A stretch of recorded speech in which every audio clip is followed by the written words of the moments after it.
Hari ini kita akan bahas tentang teknologi display ya dalam grafika komputer. Dalam hal ini monitor ya. Nanti akan saya tampilkan beberapa video perkembangan teknologi dari monitor. Ada beberapa tipe ya kalau di monitor itu atau jenisnya ya, berdasarkan perkembangan teknologi dan materialnya ya. Teknologi atau teknik untuk mengenerate gambarnya ya. Tapi kalau secara prinsip untuk menampilkan warna ya di monitor tuh prinsipnya sama ya. Menggabungkan 3 warna dominan ya, yaitu merah, hijau, dan biru ya. Gitu. Semua teknologi sama. Ujung-ujungnya nanti ketika dia ingin menampilkan atau menyajikan warna di layar monitor itu dia menggunakan teknik itu ya, permainan warna itu. Tapi nanti untuk mengenerate bagaimana warna itu tampil, nah gitu, itu ada beberapa metodenya ya, atau teknik atau teknologinya. Terkait juga nanti materialnya ya. Kalau yang awal itu ada teknologi CRT ya, tabung sinar katoda, yang paling awal sekali gitu. Nanti kita lihat ya bagaimana cara kerjanya. Kemudian perkembangan berikutnya ada LCD ya, Liquid Crystal Display. Nah, ini materialnya udah beda lagi nih ya. Tentu saja untuk menyajikan atau tekniknya agak berbeda. Dan kelebihannya dari LCD dibanding dengan CRT ya. Kalau CRT kan layarnya cembung ya. Layarnya cembung. Kalau LCD itu sudah bisa menggunakan layar yang datar ya. Kemudian perkembangan berikutnya ada plasma ya, teknologi plasma. Nah, itu materialnya juga beda ya. Masih agak mirip untuk tekniknya dengan yang LCD ya, tapi materialnya materialnya berbeda ya. Kalau LCD kan pakai kristal cair ya, kalau plasma itu pakai bahan plasma ya. Iya, jadi di alam ini selain kalau yang kita tahu kan ada, kalau zat itu ada cair, padat, dan gas gitu ya. Nah, sebenarnya ada satu lagi yang bentuk zat, yaitu plasma itu. Nah, nanti kita lihat ya. Kemudian yang terakhir tuh LED ya, LED, atau yang teknologi yang terakhir itu OLED ya, organic LED ya. Nah, itu nanti kita lihat perbandingan ya, kelebihan dan ini kekurangan dari perbandingan PV plasma dengan OLED gitu. Ada satu lagi yang sebenarnya ini prinsipnya pakai LED ya, dia ada cuman teknik penyajiannya ya, nanti kita lihat ada contoh mungkin terakhir nanti ya. Dia pakai LED tapi hanya satu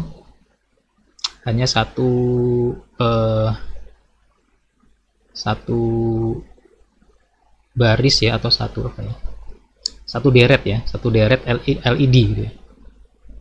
Tapi untuk menyajikan gambar atau visualnya menggunakan satu deret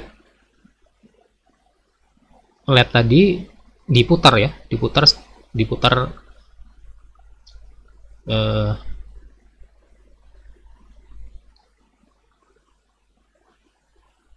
sehingga dalam 1 detik itu bisa 25 sampai 30 kali putaran gitu.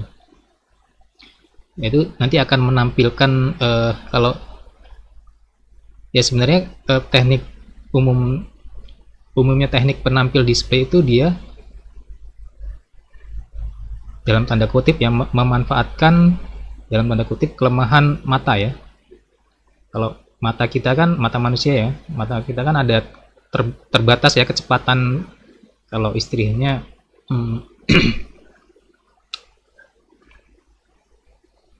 kecepatan untuk menerima kalau dalam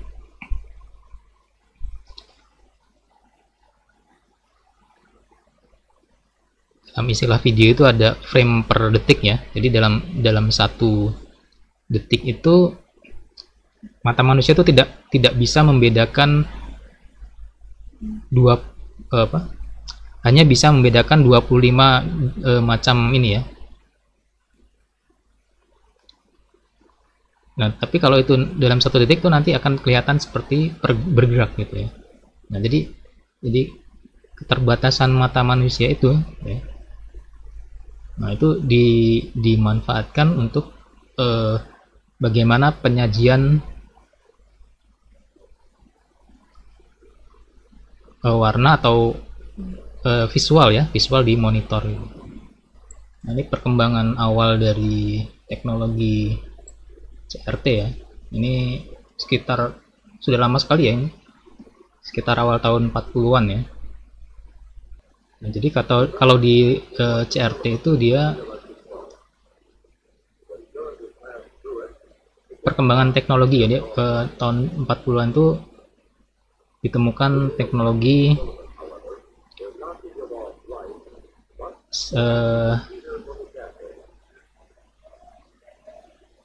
untuk kita bisa menghasilkan sinyal menggunakan tabung hampa udara ya, yang dialiri listrik gitu.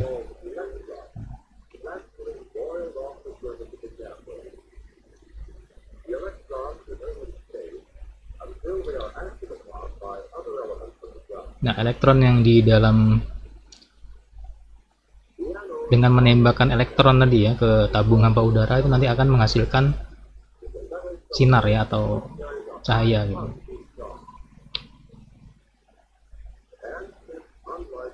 Semakin kuat listriknya semakin terang ini ya cahayanya. Kita lihat lagi. Nah, kemudian ini ya tabung hampa udara itu ini ya prinsip dasar tabung hampa udara, tabung sinar katoda dia seperti itu ya, dari listrik diubah menjadi cahaya ya, cahayanya hanya spot gitu ya, bintik gitu ya.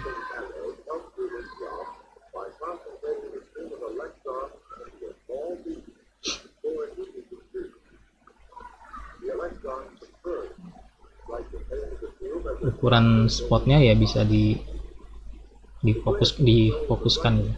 Kalau dulu masih awal ini belum warna ya, masih sinar putih aja ini ya.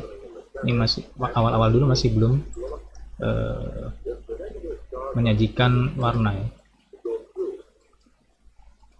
Ini seperti yang komputer PDP kemarin, ini masih menggunakan teknologi ini ya, atau CRT yang awalnya ya belum ada warna. Nah, kemudian elektron itu kan listrik ya, dia bisa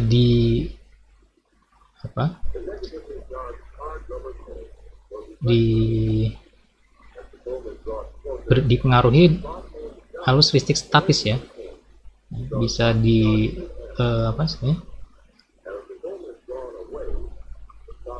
dibelokkan ya, bisa dibelokkan kalau ada listrik di sekitarnya gitu, bisa geser ya, bisa. Kalau ini listrik statisnya dia menolak ya. Nah, itu nanti digunakan untuk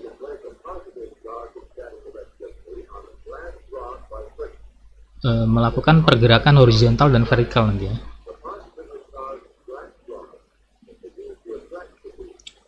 Nah, kalau tadi menolak ya, ini ada yang listrik menarik ya.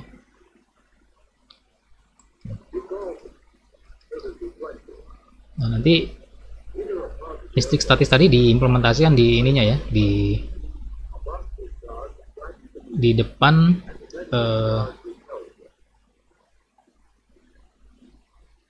tabung sinar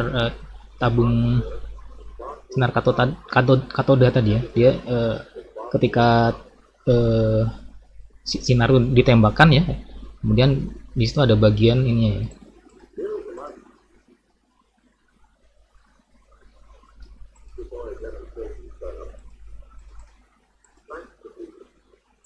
Nah, kalau tabungnya kan di sini ya. Tabungnya di sini ya. Ini ketika ada sinar dilewatkan di sini ya. Ya, ini ada listrik statisnya tadi yang mempengaruhi atau membelokkan ya, membelokkan sinar tadi ya. Di sini bisa dibelokkan ke atas ke bawah gitu ya, atau ke kanan kiri ya. Ini ada reflektornya di sini. Ada dua reflektor di sini. Reflektor untuk vertikal atas bawah dan reflektor untuk horizontal. Nah, nanti tampil di itu. Jadi sini yang menjepit untuk pergerakannya tadi ya, listrik statis tadi dan reflektornya. Jadi bisa bergerak ke atas ke bawah, kanan kiri gitu.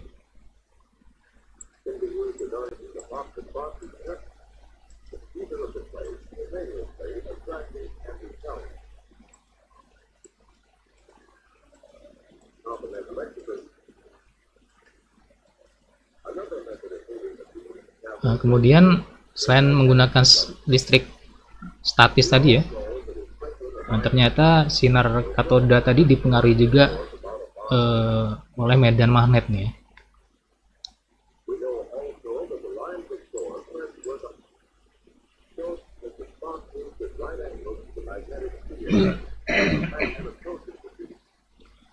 Nah, ini medan magnet juga mempengaruhi atau dia bisa membelokkan dari sinar katodanya.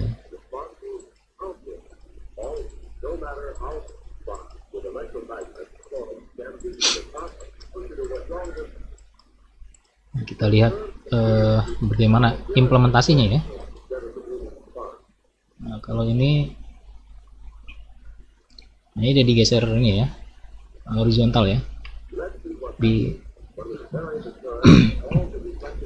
Nah, ini dicoba perubahan listriknya secara ini ya. Ini kan listrik DC ya, dia pakai DC. Pergerakannya seperti itu.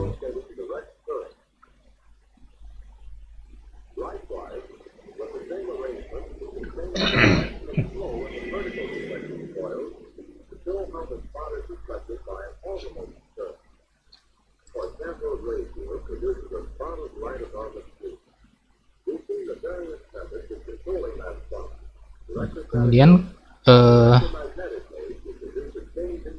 kita juga bisa, kalau di secara elektronik kan gelombang suara ya, gelombang suara yang kita ucapkan ini ya, kalau diterima mic kan, mic itu mengubah gelombang suara tadi ya. Kalau di mic itu kan ada untuk menerima atau sensornya ya, untuk menerima getaran suara ya, dia ada karbon ya, karbon yang dipadatkan atau membran, ada membran karbonnya di situ. Nah, itu kan nanti diubah jadi sinyal-sinyal listrik atau ya, atau elektromagnetik gitu ya, diubah.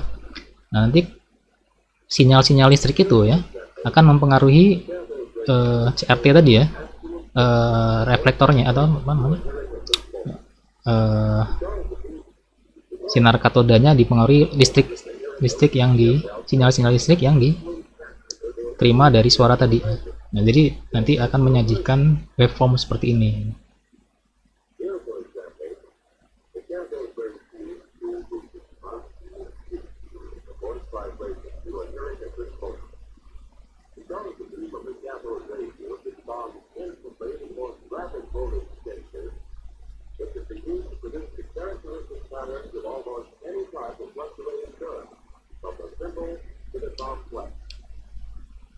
Nah, itu ya contoh dari sejarah CRT awalnya. Kita lihat lagi, kita lihat yang ini ya.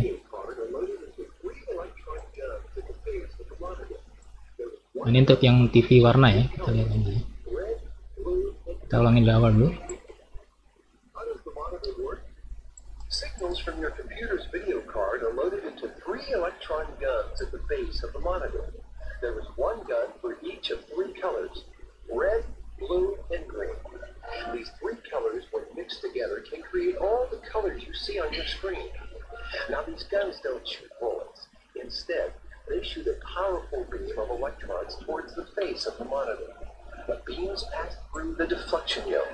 It uses magnetism to bend the electronic beams so they can sweep across the entire screen and create the picture we see.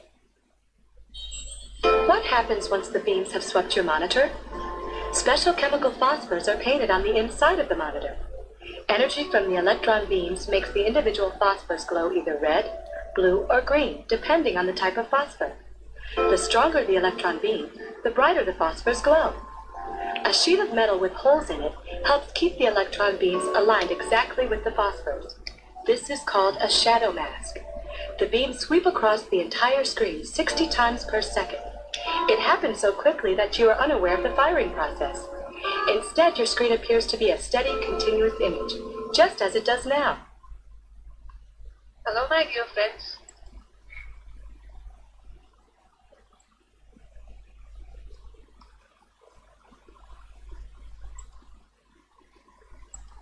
Tadi ya cara kerja dari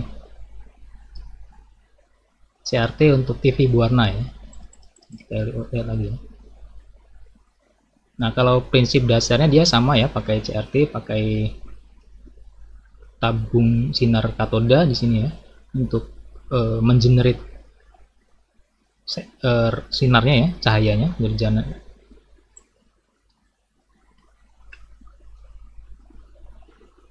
Untuk menembakkan sinarnya, sinar elektronnya. Nah, kemudian ada ya reflektornya di sini ya, untuk vertikal tadi ya, dan reflektor yang untuk horizontal ya. Nah, ini untuk prinsip dasarnya sama ya, dia menembakkan sinar nanti ke arah ke layarnya ya. Nah, untuk menyajikan warna di sini ya, untuk menyajikan warnanya dia menggunakan tadi ya, di depan di layarnya itu ya, ada diberikan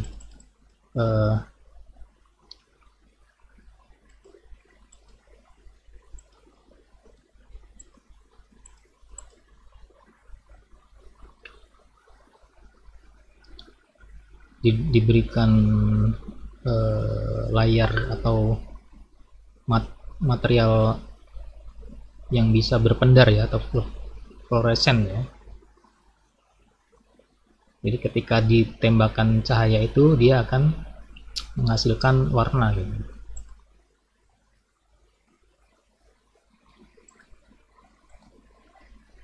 Nah, di sini ya, yang di depannya ini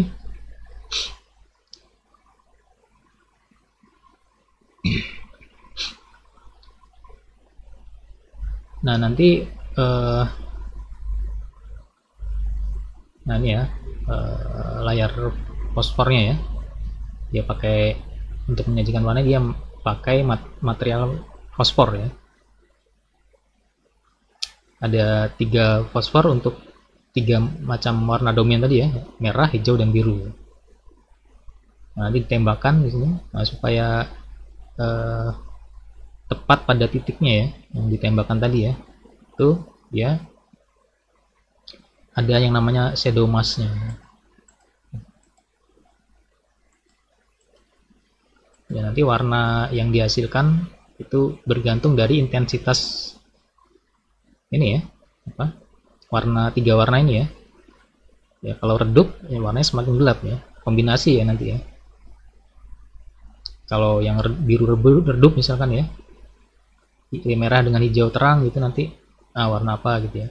Nah, nanti kita ada bahasan khusus nanti ya, sebab khusus terkait warna nanti ya, RGB ya. Nah, coba kita lihat video sebelumnya ya.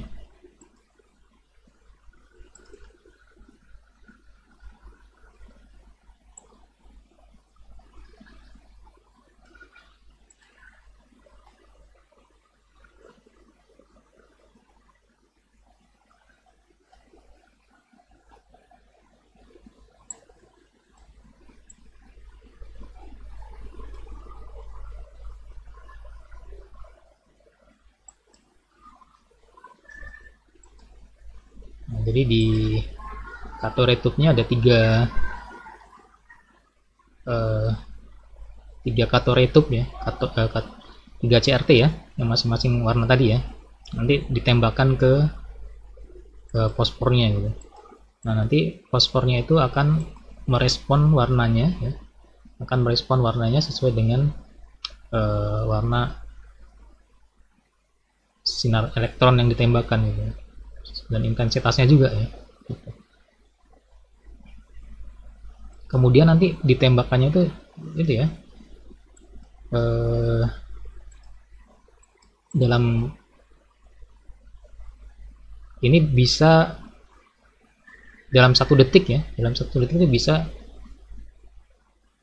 menyajikan satu frame ini bisa 60 frame ya kecepatannya ya.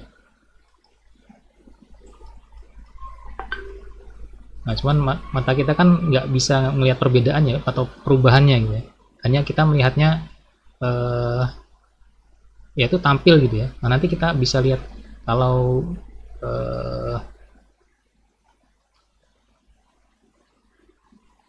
direkam ya, kalau layar itu direkam diperlambat ya dengan frame tinggi ya, dia akan kelihatan apa yang sebenarnya terjadi di monitor ya kalau diperlambat ya.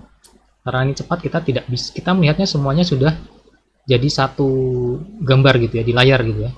Nah, padahal nanti itu dilakukannya bertahap ya gitu. Dan selama 1 detik itu banyak berapa kali gitu ya. Itu sangat cepat sekali gitu.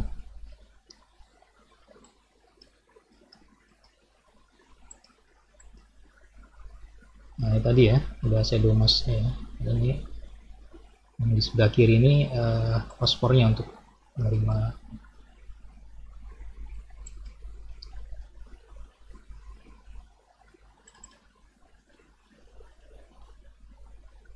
Nah, ini kita bisa lihat ini ya, penjelasannya lebih ini dia.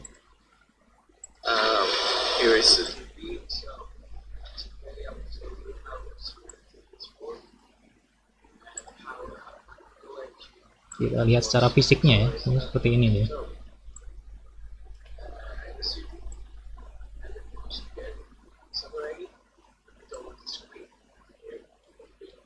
Bagian-bagiannya ya. Secara fisik bisa kita lihat seperti ini ya.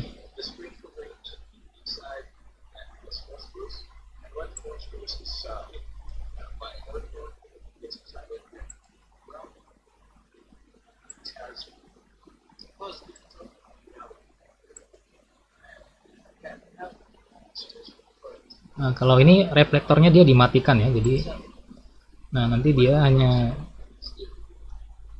memperlihatkan satu di spot aja di sini ya, jadi tidak digerakkan ya, bagian reflektornya dimatikan.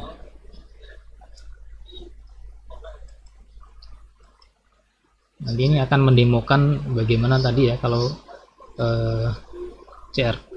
sinar katodanya itu dipengaruhi energi listrik. Ini diberikan sinyal listriknya di sini ya.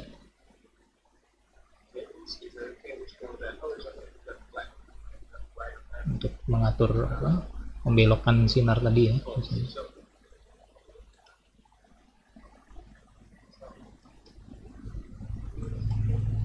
Bisa digeser kanan kiri ya. Ini demo bagaimana reflektornya tadi bekerja ya, atau mempengaruhi dari sinar katodanya itu.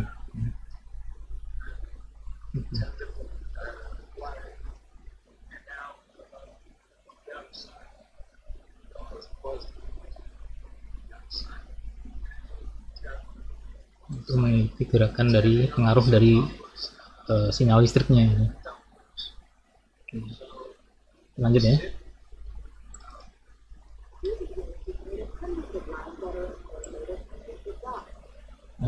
Saya pikir sudah bisa dipahami ya cara kerja ini ya.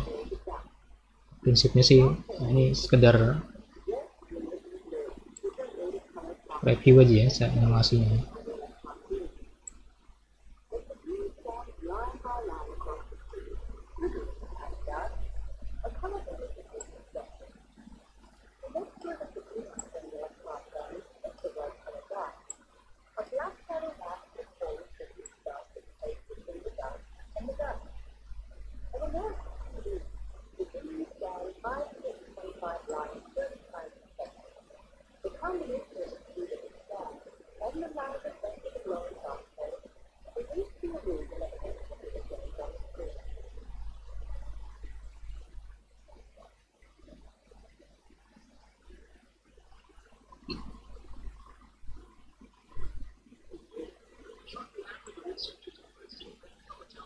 Nah, ini perkembangan berikutnya ya, LCD ya.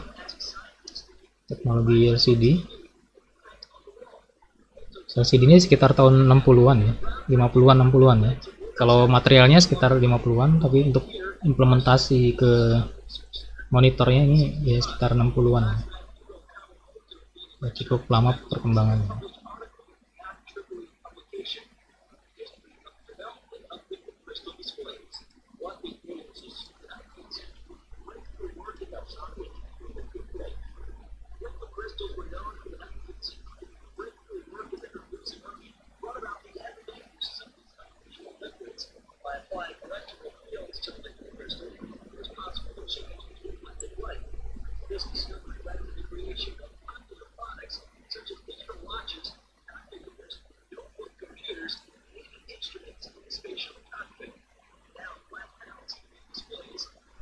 Nanti kita lihat cara kerjanya ya.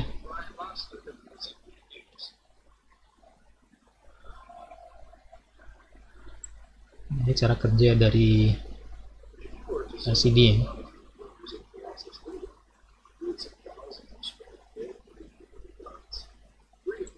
Together make up one picture element, or pixel for short. When you split up each pixel, you will see a backlight, 3 color filters, and polarizers. As light leaves the backlight, it travels along different planes, including the horizontal and vertical planes. The first polarizer only allows light traveling along the horizontal plane to pass through it, and onto the color filters. With another polarizer that only allows light to pass along the vertical axis, all the horizontal light waves are blocked, so no light reaches the color filters. This is where the liquid crystals come into play. If you were to look closely at one of these liquid crystals, you would see a transparent electrode on the front and the back, as well as etched glass on the front and the back. Liquid crystals typically orient themselves in random directions until the horizontally etched glass in the rear and the vertically etched glass in the front force them to twist into a predictable pattern. As light passes through the compressed liquid crystal, it naturally follows the path of the molecules, so that any light traveling along the horizontal plane exits along the vertical plane.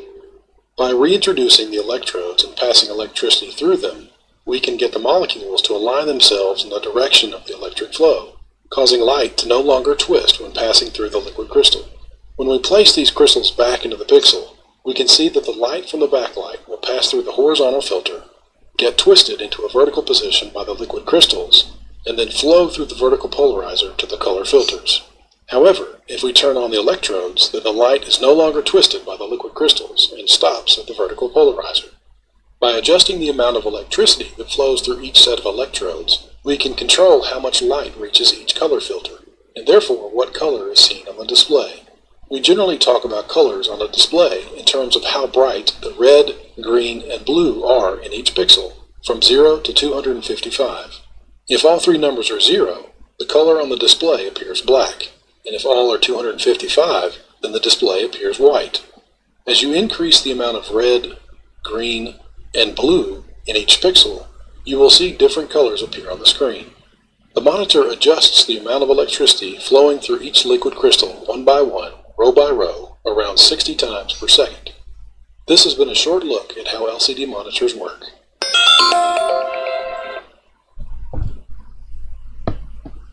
Nah, kalau prinsip dasarnya sama tadi ya, untuk menyajikan warna di layar itu ya dengan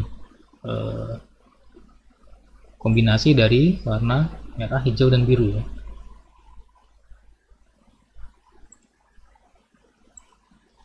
Nah, cuman nanti ini bahannya yang beda ya, materialnya beda. Nah, di sini ada filter ya untuk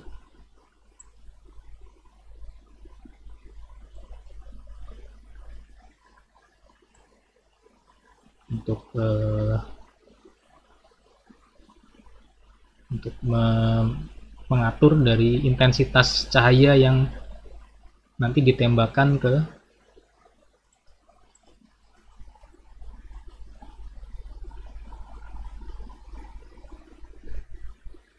fosfor warna ini ya. Fosfor warna ini dia akan intensitasnya tergantung dari sinar yang ditembakkan ke sini, kemudian difilter.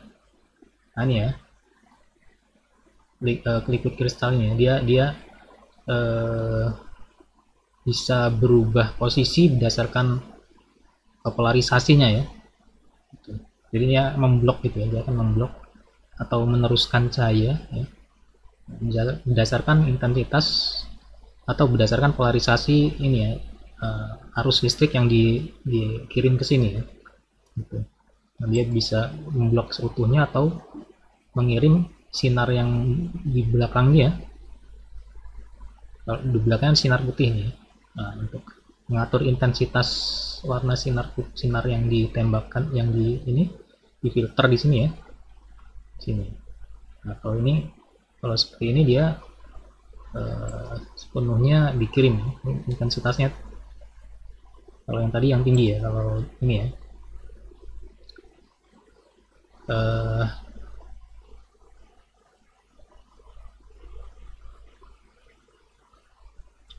Kalau yang di ini ya, di blok dia ya. Ini polarisasinya dia menghasilkan warna yang kemudian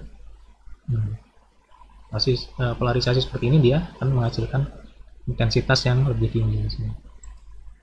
Gitu. Ya, secara sederhana prinsip kerjanya seperti itu dari LCD ya, layar LCD untuk layar berwarna ini. Lanjutkan ya.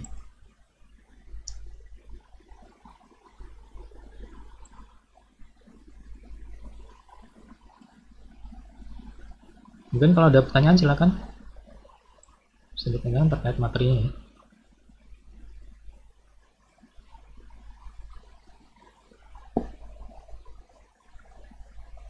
Monitors. To understand the basic structure of LCDs, it is advisable to look inside a monitor that uses a liquid crystal display. The backlight is generated at the bottom of the computer monitor. The light spreads out evenly by means of an element that consists of several layers. The secret, however, is the glass panel that will be installed on top of it. This panel is composed of various layers. First of all, there are two polarization filters that are oriented at a 90-degree angle to each other. The upper polarization filter polarizes the unpolarized light. It creates polarized light with only one polarization plane. The lower polarization filter blocks out the light because the filter is rotated by 90 degrees. The polarized light must rotate by 90 degrees in order to pass through the lower polarization filter. This will be accomplished by a liquid crystal.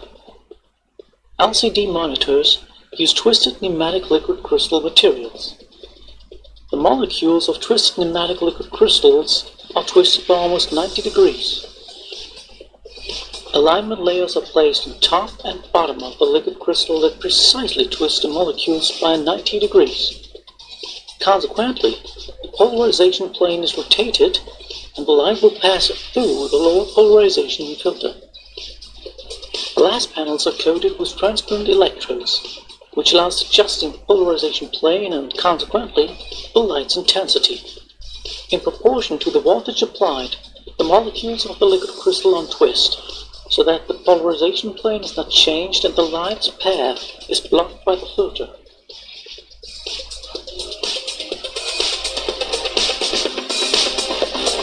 A color filter on top of the whole component is used to create colored light. Two other elements are needed to create a wide range of different colors. Voltages are applied to these elements to adjust the light intensity and, consequently, the color intensity. That way, red, green, and blue light is added together in various ways to produce a broad array of colors. The elements are called subpixels. Each single pixel of a display unit is composed of these three subpixels. The subpixels appear as a single color to the human eye because they are very tiny. There are typically millions of these subpixels on an LCD display. And that's how an LCD monitor works.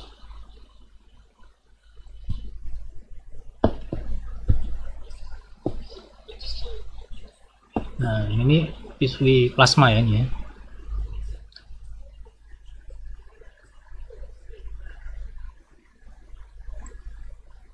Normally, matter limits itself to solid, liquid, or gas.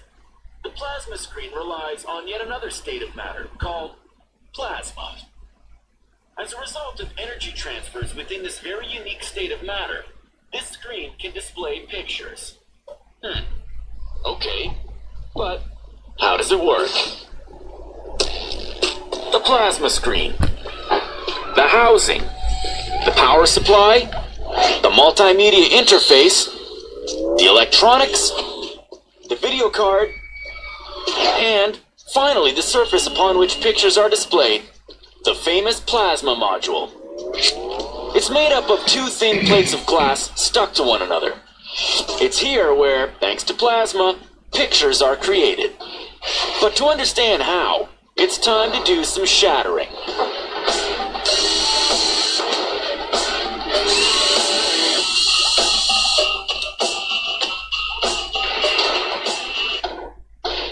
It all starts with an incoming video signal. For example, through a cable. The signal is sent to the video card, where it's decoded, and to the electronic circuits controlling the appearance of pictures in the plasma module. More than 2 billion electrical impulses are sent to the plasma module every second. The module's two glass plates are covered with transparent electrodes. And in order to transform these electrical impulses into pictures made of colored light, the plasma module needs plasma. The transformation happens between the electrodes, in the pixels. They're tiny cavities engraved on the rear glass plate and trapped under the front glass plate, laid out in a 1024 by 768 grid. There are precisely 786,432. Each pixel constitutes 1 point on the picture being displayed. Each pixel is divided into 3 subpixels. The bottoms of the subpixels are coated with phosphor, a substance that gives off light when excited by ultraviolet rays. When that happens, the first subpixel gives off red light, the second gives off green light, and the third, blue light. By combining these 3 colors, each pixel can produce 549 million different colors. The question now becomes, how are the ultraviolet rays required to light these subpixels produced? The answer is the plasma. Each subpixel is filled with a mixture of gas, xenon, and neon. When an electrical impulse of about 300 volts rushes through a subpixel on its way to the electrodes, electrons from the gas mixture are violently torn off and suddenly float freely. That drastically changes the state of the mixture. It's no longer gas. It's now plasma. It's a highly energized state of matter, but it's a state that lasts only as long as the electrical discharge. As soon as the discharge ends, the freed electrons immediately return to their places, and the plasma once again becomes gas. Calculator, or a laptop. What's important is that as they return to their places, the electrons release their surplus energy in the form of ultraviolet rays. It's these rays that excite the subpixel, which gives off light that combines with the light given off by the 2 other subpixels, and together, they light up the pixel. Every second, the plasma screen sends more than 2 billion electrical impulses into the subpixels in order to turn the gas there into plasma. The sole purpose being the ultraviolet emissions given off once the plasma returns to its gas state. All that so pictures can appear pixel by pixel on the screen. The plasma screen. To display pictures from a video signal, it colors each point on the screen, pixel by pixel, subpixel by subpixel, using a 4th state of matter, plasma. Impressive. Nah, tadi ya dari untuk yang teknologi plasma ya, sedikit berbeda ya dengan yang teknologi LCD ya. Nanti kita lihat perbandingannya juga ya.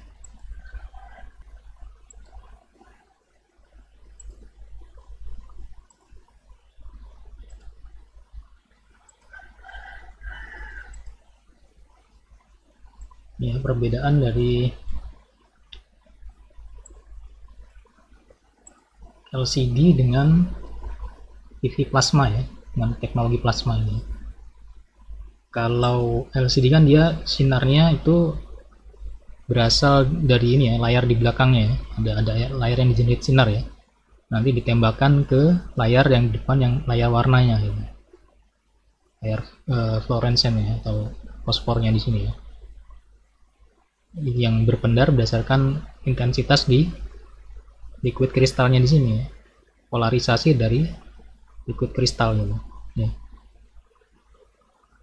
Cara kerjanya seperti itu. Kalau plasma dia beda ya, dia cahaya itu digenerate di plasmanya itu, di dalam plasmanya itu, kemudian fosfornya juga ditaruh dimasukkan atau ada di dalam dari plasma tadi gitu, fosfornya ya. Jadi di sini langsung mengenerate cahaya itu dan mengenerate warnanya ya di sini di fosfornya ini. Nah, jadi kalau layar plasma itu dia lebih tipis ya, lebih tipis daripada layar LCD gitu ya. Nah, itu yang perbedaan yang mendasar ya dari ini. Nanti kita lihat lagi yang layar plasma ya, cara kerjanya ya. Sekarang kita lihat ini ya, perbandingan secara visualnya ya. Bagaimana layar LCD plasma, cara kerjanya secara visual di monitornya ya. Dalam gerak lambat nanti ya.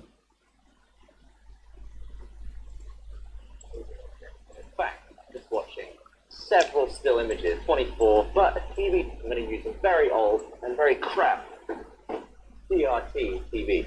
The difference is out of sync with the refresh rate of this screen. The frame is constructed from the top.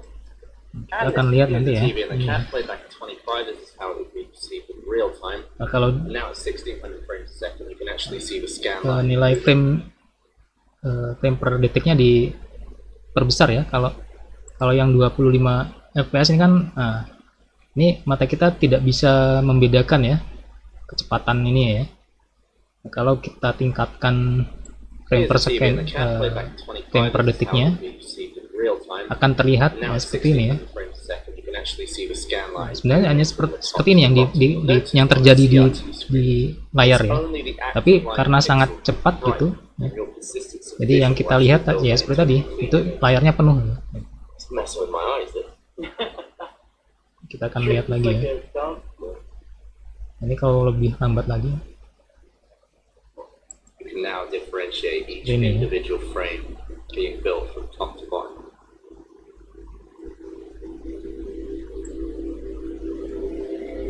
It takes the steps up for you here, so you can see the actual amount of time that it took. And you can see now that the line is being drawn from left to right on the screen. Now at 146,000 frames a second. To gain perspective on just how slow this actually is, 100th of a second, 1,000th of a second, or a millisecond. Then over here you've got a 10,000th of a second, 100,000th of a second, and this unit here is the millionth of a second, or microsecond. We are now at 380,000 frames a second as our recorded frame rate. That is the highest frame rate we've ever shot so far on this channel. And using this information, here's a little bonus fact. A CRT screen can draw Mario's moustache in less than a 380,000th of a second. That is some seriously fast facial hair. And if you're wondering why this footage looks extremely mucky and blurry, it's because the resolution is only 256 by 128, which plonked into a 4K frame is this big. That CRT screen is standard def. So think of the first thing you'll notice about a modern LCD screen is that it's not only the active line of pixels that retains bright up sequence on an Xbox, but actually what is happening. He is doing all this. Here's a fun fact, the same applies to an iPhone, except it's in portrait mode. That's where you flipped it. I was watching a YouTube video, which is what I filmed. For this next part, I'm going to need a second camera. Here's one. That's you here now. And what you're seeing there is an effect caused by the camera.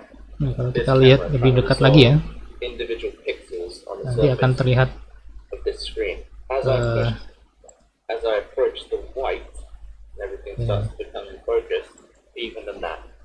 Thankfully, I can go all the way to 5 times magnification. Let's see what we're looking at the Nah, subpixel jadi level. seperti ini ya tampilan dari Subpixels, red, di layar LCD ya. RGB, you may have heard that before. Kalau dia And this creates the illusion of untuk warna putih ini ya, sini. by dimming and brightening different colors.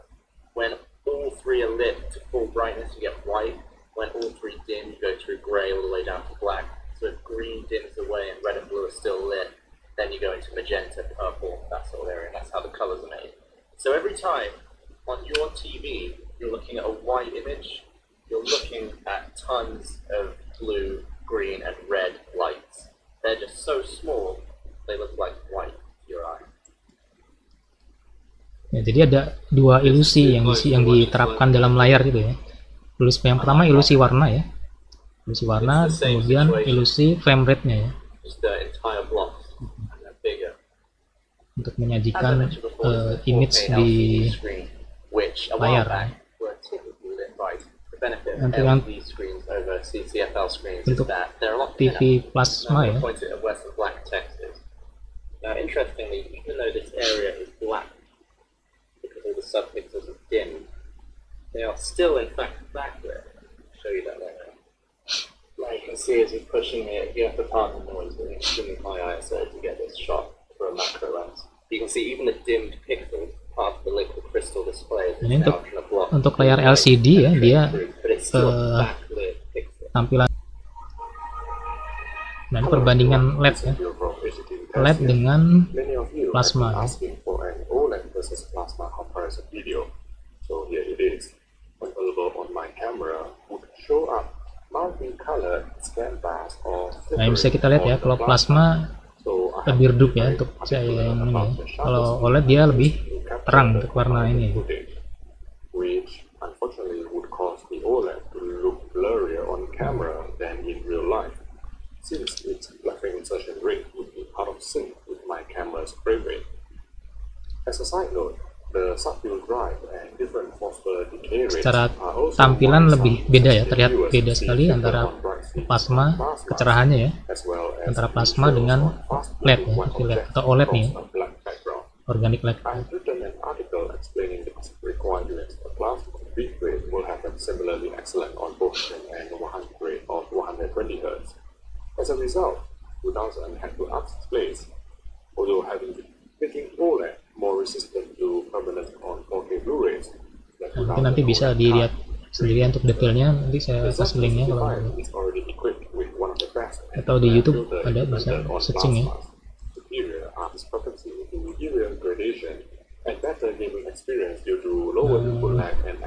Oke, akan saya kasih satu video terakhir nih.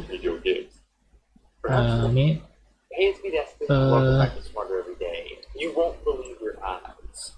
teknologinya pakai LED ya, prinsipnya pakai LED ya, tapi teknik cara penyajiannya berbeda ya. Ya, lihat dari ini.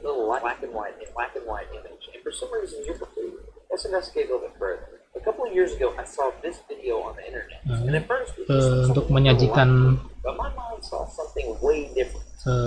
layar di sini dia menggunakan LED yang diputar gitu ya.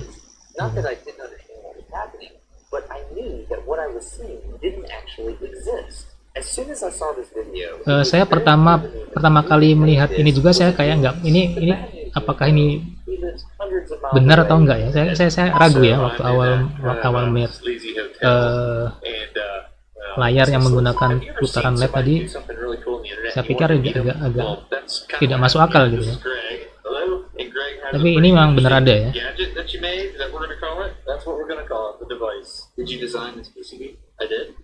Kita lihat.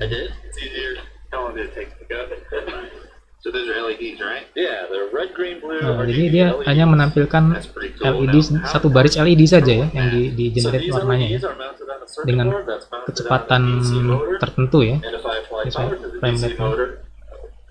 Ketika diputar ya, dia akan menampilkan ilusi tadi ya, ilusi kecepatan tadi ya, ilusi frame-nya ya. Software that you wrote. Yep. So this is a 63 by 63 right before driving out to meet you. This is pretty amazing. So, okay, so here's the deal. I asked you about this because I wanted to do this. I wanted to use this high-speed camera to look like a rate that kita lihat dalam gerak lambatnya. What do we call these? Are these pixels? Because it's not really like a square thing like Cartesian. It's kind of like an arc. Right, it's like an arc pixel. Okay, so what do you call that? An arcsel. Arcsel, like it. We're going to go with that. How far does the LED bar travel for each individual arcsel, as you call it? It's about 1.5 degrees. If it's only going 1 to 2 degrees, then why is my brain still seeing that light the whole time it's around? Because it's only 1/360th of the sweep, but the rest of it's dark. According to the high-speed camera, which I had to crank up to 5,500 frames per second, this is what's actually happening. Check it out. Those dots, or the arcsels, as Greg likes to call them, they're kind of flipping around all over the place. Most Jadi kalau dalam gerak lambat seperti itu ya. So why is your brain making that image? To understand why the brain sees something that's not there, I found a guy that berbeda dengan teknologi yang umumnya ya. Kalau umumnya kan penyajian warna itu di layar itu secara datar ya, vertikal dan horizontal.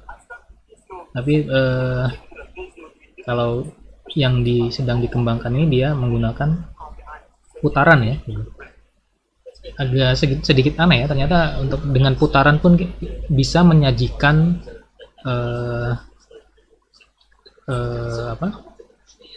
tampilan yang bisa ini ya, tampilan layar seperti layar yang kotak gitu yang disajikan secara vertikal dan horizontal.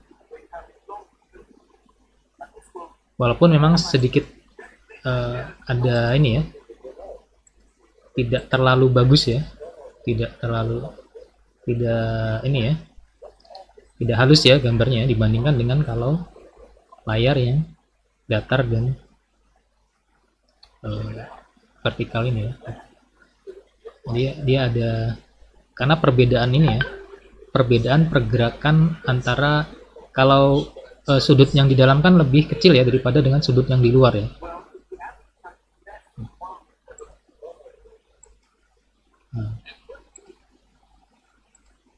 Nah, sudut yang ada di dalam sini kan dia lebih kecil ya, jadi dia bergeraknya lebih cepat di sini. Kalau yang di luar kan lebih lambat ya.